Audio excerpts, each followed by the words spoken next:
अस्सलाम वालेकुम स्टूडेंट्स, मैं हूं आपका फिजिक्स टीचर कमर मोहम्मद नबील और आप इस वक्त हैं नबील्स ऑर्बिट में। तो चलिए स्टार्ट करते हैं आज का topic.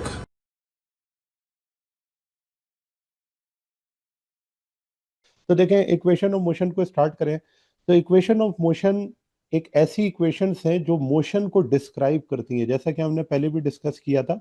It is use to describe the it is use to describe the motion of of body. लेकिन ये उस मोशन के कॉज को स्टडी नहीं करती, सिर्फ और सिर्फ क्या करेगी, उस मोशन को डिस्क्राइब करेगी कि वो किस तरह से परफॉर्म हो रहा है, यानी कि उसकी डिस्प्लेसमेंट क्या है, उसकी वेलोसिटी क्या है, उसकी एक्सेलरेशन क्या है। ये तमाम चीज़ें जो हैं इक्वेशन ऑफ मोशन के अंदर हम डिस्क्राइब करते हैं या यूज़ करते हैं। अब यहाँ पे इक्वेशन ऑफ मोशन की एक लिमिटेशन है, और वो लिमिटेशन क्या है कि इक्वेशन ऑफ मोशन सिर्फ और सिर्फ उन्हीं केसेस में अप्लाई हो सकती है जहां पर एक्सेलरेशन क्या हो, कांस्टेंट हो। तो यहाँ पर हम लिखते हैं कि इक्वेशन ऑफ मोशन की लिमिटेशन है, लिमिटेशन, और वो लिमिटेशन ये है कि एक्सेलरेशन जो होगा वो कांस्टेंट होगा। Acceleration is constant. तो ऐसे तमाम मोशन जिसमें एक्सेलरेशन कांस्टेंट होता है वहां पर हम इक्वेशन ऑफ मोशन को इस्तेमाल कर सकते हैं। जैसे अगर मैं कहूँ प्रोजेक्टाइल मोशन, तो क्योंकि प्रोजेक्टाइल मोशन के अंदर एक्सेलरेशन कांस्टेंट होता है, तो हम वहां पर इक्वेशन ऑफ मोशन को यूज कर सकते हैं, प्रोजेक्टाइल मोशन। और जैसा कि आप जानते हैं कि प्रोजेक्टाइल मोशन में एक्सेलरेशन जो होता है वो जी के बराबर होता है और ये वैल्यू कांस्टेंट होती है। तो अब क्योंकि ये एक्सेलरेशन चेंज नहीं हो रहा, तो इसलिए हम इस इक्वेशन के जो इक्वेशन ऑफ मोशन है उनको प्रोजेक्टाइल मोशन के अंदर यूज कर सकते हैं। और जबकि अगर मैं एक और एग्जांपल दूं कि सिंपल हार्मोनिक मोशन, तो सिंपल हार्मोनिक मोशन के अंदर क्योंकि एक्सेलरेशन क्या हो रहा होता है, चेंज हो रहा होता है, तो वहां पर हम इक्वेशन ऑफ मोशन को यूज नहीं कर सकते। अगर मैं कहूँ simple harmonic motion, simple harmonic motion, आपने 9th-10th के अंदर पढ़ा होगा इसको, सिंपल हार्मोनिक मोशन को। और उसके अंदर हमने ये पढ़ाया था कि एक्सेलरेशन जो होता है वो डायरेक्टली प्रोपोर्शनल होता है किसके, माइनस एक्स के। अब क्योंकि यहाँ पर आपको नजर आ रहा है कि जो एक्सेलरेशन है वो प्रोपोर्शनल है किसके, डिस्प्लेसमेंट के, तो इसका मतलब एक्सेलरेशन यहाँ पे कांस्टेंट नहीं है। और अगर एक्सेलरेशन यहाँ पर कांस्टेंट नहीं है तो इसका मतलब हम इस मोशन के अंदर इक्वेशन ऑफ मोशन को यूज नहीं कर सकते। ठीक है, तो अब ये बात हमें पता चल गई कि इक्वेशन ऑफ मोशन की जो लिमिटेशन है वो क्या है, कि हर वो मोशन जहां पर एक्सेलरेशन कांस्टेंट होगा वहां पर इक्वेशन ऑफ मोशन यूज की जा सकती है। अब इक्वेशन ऑफ मोशन होती कितनी है, तो इक्वेशन ऑफ मोशन होती है चार। पहली इक्वेशन ऑफ मोशन है V F is equals to V I plus A T, ये हो गई फर्स्ट इक्वेशन। सेकेंड इक्वेशन है S is equals to V I T plus half A T square. तीसरी इक्वेशन है two A S is equals to V F square minus V I square. और fourth equation है S is equals to V average multiply by T. इसे हम इस तरह भी लिख सकते हैं, V I plus V F divided by two, और इसके साथ टी क्या हो रहा है, मल्टीप्लाई हो रहा है। ठीक है, तो ये चार इक्वेशंस हैं जिन्हें हम इक्वेशन ऑफ मोशन कहते हैं। अब इन चार इक्वेशन की स्पेसिफिकेशन देखें या यूनिकनेस देखें, क्या है कि हर एक इक्वेशन के अंदर आप कुछ वेरिएबल्स को आपस में रिलेट करते हैं और कुछ वेरिएबल्स उसके अंदर क्या होते हैं, एब्सेंट होते हैं। तो इससे ये फायदा होता है कि हम जब कभी भी हमें कोई क्वेश्चन दिया जाएगा तो उस क्वेश्चन के अंदर हमें कौन सी इक्वेशन यूज करनी है वो हम उसके डेटा से एनालाइज कर लेंगे। अब जैसे पहली इक्वेशन में अगर आप देखें तो हमारे पास इनिशियल वेलोसिटी गिवन है, फाइनल वेलोसिटी गिवन है, डिस्टेंस इसके अंदर मौजूद नहीं है, और एक्सेलरेशन गिवन है और टाइम भी गिवन है। इसका मतलब इसके अंदर आपके पास क्या नहीं है, डिस्प्लेसमेंट या डिस्टेंस नहीं है। इसी तरह सेकंड इक्वेशन ऑफ मोशन के अंदर इनिशियल वेलोसिटी गिवन है, फाइनल वेलोसिटी इसमें मौजूद नहीं है, डिस्प्लेसमेंट गिवन है, एक्सेलरेशन गिवन है, टाइम गिवन है। इसी तरह थर्ड इक्वेशन ऑफ मोशन के अंदर अगर आप देखें तो इनिशियल वेलोसिटी प्रेजेंट है, फाइनल वेलोसिटी प्रेजेंट है, डिस्प्लेसमेंट गिवन है, एक्सेलरेशन इसके अंदर है और टाइम इसके अंदर नहीं है। और लास्ट इक्वेशन में अगर आप देखें तो आपके पास इनिशियल वेलोसिटी है, फाइनल वेलोसिटी है, डिस्प्लेसमेंट है, एक्सेलरेशन नहीं है और टाइम भी गिवन है।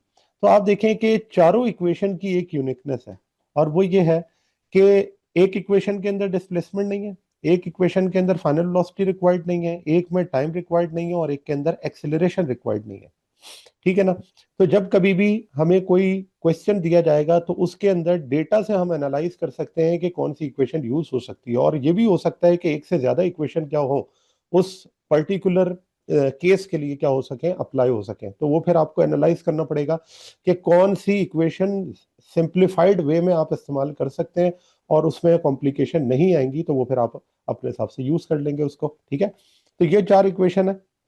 अब इस इक्वेशन को अगर हम देखें कि motion under the effect of gravity, अगर हमारे पास ऐसा मोशन हो जो under the effect of gravity हो, वहां पर आपके पास जो इक्वेशन ऑफ मोशन है वो किस तरह से इस्तेमाल होगी। तो उसके लिए पहले मैंने यहां पर किया हुआ है कि एक बॉडी है जो कि ड्रॉप हो रही है। याद रखें मैंने आपको ये बात बताई है कि जब बॉडी ड्रॉप हो रही होती है तो उसकी इनिशियल वेलोसिटी होती है 0।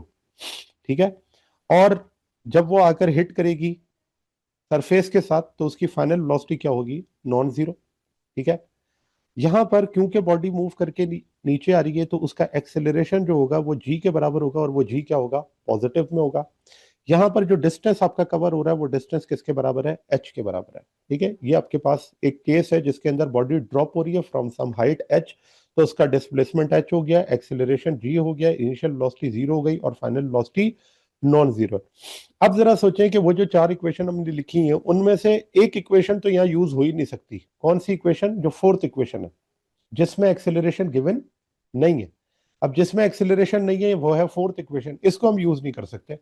तो फिर हम तीन इक्वेशन तो यूज कर सकते हैं ना, वो आपके पास क्या है, एक्सेलरेटेड इक्वेशन है, फर्स्ट इक्वेशन, सेकंड इक्वेशन और थर्ड इक्वेशन।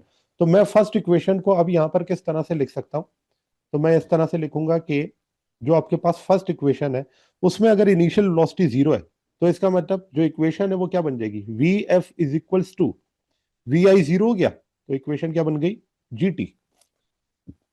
ठीक है, तो यहां पे क्या हुआ, इनिशियल वेलोसिटी की जगह आपने 0 पुट कर दिया, v physicals to G T. इसका मतलब ये हुआ जब कभी भी कोई ऐसा केस आएगा जिसके अंदर बॉडी ड्रॉप कर रही होगी तो वहां पर आप फाइनल वेलोसिटी और टाइम फाइंड आउट कर सकते हैं फर्स्ट इक्वेशन के जरिए।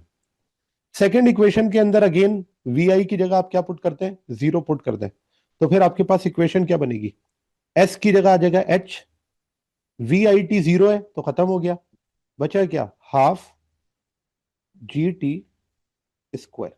ठीक हो गया ना। तो इक्वेशन अगर आपको याद हो ऊपर हमने लिखी हुई इक्वेशन है S is equals to V I T plus half A T square. अब चाहे तो खुद ही इसके अंदर सब्सटीट्यूट कर लें कि एस की जगह आपने क्या पुट कर दिया, एच, वी आई की जगह आपने क्या पुट कर दिया, 0, और ए की जगह क्या पुट कर दिया, जी, और T square as it is है। ठीक है, तो ये इक्वेशन आपके पास सेकंड बन गई। इसी तरह से थर्ड इक्वेशन की अगर हम बात करें तो थर्ड इक्वेशन के अंदर वी आई आपके पास 0 है, तो थर्ड इक्वेशन को अगर मैं लिखूं तो क्या इस तरह लिख सकता हूं, 2GH is equals to V F square. ठीक हो गया ना, क्योंकि वी आई स्क्वायर तो 0 है तो वो लिखने की जरूरत नहीं है। तो ये आपके पास तीनों इक्वेशन हो गई। इसका मतलब जब कभी कोई ऐसा केस आएगा जिसके अंदर बॉडी ड्रॉप हो रही होगी under the effect of gravity, तो वहां पर आपने ये तीन इक्वेशन क्या करनी है, यूज करनी है, first equation, second equation and third equation. ठीक है, तो ये मिनिमाइज हो गया हमारा केस और आसान हो गया। अब लेकिन ये केस अगर इस तरह से हो कि बॉडी ड्रॉप करके कहां जा रही हो, अपवर्ड, तो इसका मतलब यह है थ्रो का केस। और याद रखें कि थ्रो के केस में जो इनिशियल वेलोसिटी होती है वो नॉन जीरो होती है, क्योंकि अगर आपने इनिशियल वेलोसिटी ही 0 कर दी तो इसका मतलब वो बॉडी ऊपर जाएगी क्यों। ठीक है, और जब मैक्सिमम हाइट पर पहुंचेंगे तो फाइनल वेलोसिटी यहाँ क्या हो जाएगी, 0, जबकि पहले वाले केस में फाइनल वेलोसिटी क्या थी, नॉन जीरो थी। तो अब बॉडी अगर अपवर्ड मूव कर रही है तो इसका एक्सेलरेशन जो होगा वो होगा तो जी के बराबर, लेकिन साइन क्या आ जाएगा, माइनस का, क्योंकि ऊपर स्पीड क्या हो रही है, डिक्रीज हो रही है। अब जो हमारे पास डेटा है उस डेटा में अगर मैं इसको सब्स्टिट्यूट करूं अपनी इक्वेशन ऑफ मोशन में, तो याद रखें यहाँ पर भी s जो है वो किसके बराबर है, h के, क्योंकि ऊपर जाते हुए जो डिस्टेंस कवर हो रहा है वो क्या है, h है। तो अब फर्स्ट इक्वेशन को अगर मैं लिखूं तो किस तरह से लिख सकता हूं, तो देखें इसको इस तरह लिखा जाएगा कि क्योंकि वी एफ आपके पास 0 है, तो इसका मतलब यहाँ पे अब बचेगा V I is equals to G T. ठीक है, और क्योंकि हमारे पास एक्सेलरेशन माइनस में था, वो माइनस माइनस क्या हो गया, प्लस हो गया। ठीक है, इसी तरह सेकंड इक्वेशन लिखें तो वो कैसे लिखी जाएगी, h is equals to V I T plus, और सॉरी माइनस है ये, ठीक है ना, क्योंकि ये वाला प्लस क्या हो जाएगा, माइनस हो जाएगा, minus half G T square. ठीक है, ये इक्वेशन आपके पास क्या बन गई, सेकंड इक्वेशन। और थर्ड इक्वेशन आपके पास क्या हो जाएगी, 2gh इज इक्वल्स टू, अब क्योंकि वी एफ तो 0 है तो फिर क्या बचा, वी आई स्क्वायर, और वी आई स्क्वायर का भी माइनस जो था वो माइनस के जी से क्या हो गया, कैंसिल हो गया। तो अब अगर अगेन आप देख लें कि फर्स्ट इक्वेशन बन गई थ्रोन के केस में, second equation h is equals to V I T, और third equation 2gh is equals to V I square. तो ये तीन इक्वेशन हमने दोनों केसेस के लिए सॉल्व करनी। जब बॉडी वर्टिकली डाउनवर्ड मूव करेगी तो आपके पास इक्वेशन क्या होंगी, और जब कोई बॉडी वर्टिकली अपवर्ड मूव करेगी तो इक्वेशन क्या होंगी, ये दोनों क्या करनी हमने यहां से सॉल्व कर ली। ठीक है, अच्छा यस। जी। अब यहाँ पे एक क्वेश्चन बड़ा कॉमन है, पेपर के अंदर पूछा जाता है, और उस क्वेश्चन से रिलेटेड मैं ये एग्जांपल आपको करा रहा हूँ कि लेट से हमारे पास एक बॉडी है जो कि ड्रॉप हो रही है। तो मैंने अभी आपको समझाया है कि जब बॉडी ड्रॉप हो रही होती है तो उसकी इनिशियल वेलोसिटी क्या होती है, 0। ठीक है, ये आपके पास है 0। अच्छा, अब बॉडी जब मूव करके नीचे आएगी तो डिस्टेंस कवर कर रही है h, उसका एक्सेलरेशन जो है वो है प्लस जी। ठीक है, ड्रॉप के केस में यही होता है। तो अगर आपसे कहा जाए कि आपने डिस्टेंस कवर्ड कैलकुलेट करना है किसके लिए, 5 सेकेंड्स, इसका मतलब 5 सेकेंड्स में उसने कितना डिस्टेंस कवर किया होगा, ये आपने फाइंड आउट करना है। और दूसरा इसी तरह से क्वेश्चन पूछा जाता है, ये बताएं कितना डिस्टेंस कवर्ड किया होगा 5th सेकेंड में। ठीक है, अब दोनों क्वेश्चन अलग अलग है। 5th सेकेंड का मतलब इंस्टेंटेनियस डिस्टेंस पूछ रहा है आपसे, ठीक है ना, 5th सेकेंड इसका मतलब 5वें सेकेंड कितना डिस्टेंस कवर हुआ, और डिस्टेंस कवर्ड इन 5 सेकेंड का क्या मतलब है, 5 सेकेंड के बाद टोटल कितना डिस्टेंस कवर हो चुका है, ये आपने बताना है। तो दोनों क्वेश्चन डिफरेंट है, इसको आपने समझना है। ठीक है, तो यहां पर आपके पास जो टाइम है वो है 5 सेकेंड पहले केस में। तो अब अगर मैंने ये फाइंड आउट करना है कि 5 सेकेंड के बाद कितना डिस्टेंस कवर हुआ, एक्सेलरेशन मुझे पता है, इनिशियल वेलोसिटी पता है, तो मैं इक्वेशन अप्लाई करके ये फाइंड आउट कर सकता हूँ। तो अब कौन सी ऐसी इक्वेशन है जिसमें डिस्टेंस भी गिवन है, टाइम भी गिवन है, इनिशियल वेलोसिटी भी और एक्सेलरेशन भी है, तो हम कहते हैं वो इक्वेशन है s is equals to V I T plus half A T square. अब यहां पर हम अपने केस को सॉल्व करते हैं, s की जगह क्या पुट कर देंगे, h, वी आई क्या है 0, एक्सेलरेशन कितना है 9.8, उसे मैं 10 ले लेता हूं अभी अपने केस को आसान करने के लिए, और t आपके पास कितना गिवन है, वो है 5 का स्क्वायर। ठीक है ना, टाइम 5 है। अब 0 t से मल्टीप्लाई करके क्या हो जाएगा, 0, तो ये तो हो गया 0। अच्छा, फिर 10 डिवाइडेड बाई 2 क्या हो जाएगा, 5। 5 का स्क्वायर क्या होता है, 25। 25 को 5 से मल्टीप्लाई करेंगे तो यहाँ पे आपके पास आंसर आ जाएगा 125 मीटर। तो ये आपके पास h आ गया, जो कि 5 सेकेंड बाद आपने कैलकुलेट कर लिया। इसका मतलब 5 सेकेंड के बाद उसने कितना डिस्टेंस कवर कर लिया होगा, और वो है 125 मीटर। ठीक है, अब अगर ये क्वेश्चन इस तरह से हो कि वो आपसे पूछे कि 5th सेकेंड में कितना डिस्टेंस कवर किया होगा, तो अब ये कैसे फाइंड आउट करेंगे, तो देखिए इसके दो तरीके। एक तरीका तो शॉर्टकट है जो कि मैं भी आपको बताऊंगा, लेकिन एक तरीका जो कि कन्वेंशनल है वो क्या है, देखो पहली तो बात आपने समझनी है कि ये 5th सेकेंड का डिस्टेंस है क्या। तो मैं यहां पर लिख देता हूं, लेट से 0, 1, 2, 3, 4 और ये 5। अब 0 से लेकर 1 तक ये है आपका फर्स्ट सेकेंड। फिर 1 से लेके 2 तक ये है आपका सेकेंड। फिर 2 से लेके 3 तक ये है आपका थर्ड सेकेंड। फिर 3 से लेके 4 तक ये है आपका फोर्थ सेकेंड। और 4 से लेके 5 तक ये है आपका 5th सेकेंड। इसका मतलब ये हुआ कि वो डिस्टेंस जो कि इस 5th सेकंड के अंदर कवर हुआ है, ये आपने क्या करना है, फाइंड आउट करना है। ठीक है, तो मैं यहाँ लिख देता हूँ कि हमें जो डिस्टेंस फाइंड आउट करना है वो कौन सा फाइंड आउट करना है, h5। इसका मतलब 5th सेकंड में कवर होने वाला डिस्टेंस फाइंड आउट करना है। तो देखो, अगर मुझे, और ये ड्यूरेशन है एक तरह से अगर देखा जाए तो ये आपके पास क्या है, ड्यूरेशन है किसका, 4 और 5 के दरमियान में होने वाला। तो अगर मैं कहूं कि 5th सेकंड कंप्लीट होने के बाद जो डिस्टेंस है वो 5 है, और वो डिस्टेंस अभी हमने फाइंड आउट कर लिया, वो कितना है, 125 मीटर। और अगर 4 सेकंड के बाद वाला डिस्टेंस h4 है, तो इनके दरमियान में जो भी आपके पास डिस्टेंस होगा उसे हम क्या कहेंगे, वो 5th सेकंड का डिस्टेंस होगा, और वो मैं कैसे निकालूंगा, डेल्टा एच। अब डेल्टा एच कैसे फाइंड आउट कर सकते हैं, तो डेल्टा एच हम इस तरह फाइंड आउट कर सकते हैं, फाइनल माइनस इनिशियल, और फाइनल है h5, इनिशियल क्या था, h4। तो अगर मैं h5 में से h4 निकाल दूं तो मुझे ये पता चल जाएगा ना कि डेल्टा एच कितना कवर हुआ होगा। तो h5 तो मुझे पता है वो है 25, h4 कितना होगा, तो h4 को हम फाइंड आउट कर लेते हैं। तो h4 को अगर हम फाइंड आउट करें तो वो इस तरह से निकाला जाएगा, जैसे मैंने ऊपर लिखा है, s is equals to V I T plus half A T square. अब 4 सेकंड के लिए अगर मैं करूं तो s की जगह लिख दूंगा h4, इनिशियल वेलोसिटी 0 है, एक्सेलरेशन की जगह आ गया 10, और t की जगह आ गया 4। तो आप देखें क्या हो जाएगा, h4 is equals to 10 divided by 2 क्या हो जाएगा, 5, 4 का स्क्वायर क्या हो जाएगा, 16, और 16 5 80। तो आप देखें यहाँ पर मैंने आंसर निकाल लिया, h4 का वो क्या है, 80। तो 125 में से आप 80 सब्ट्रैक्ट करेंगे तो आपके पास आंसर आ जाएगा 45 मीटर। ये आपके पास 5th सेकंड की जो ड्यूरेशन है या जर्नी है वो आपने कैलकुलेट कर ली कि 5th सेकंड में उसने कितना डिस्टेंस कवर किया होगा, 45 मीटर का।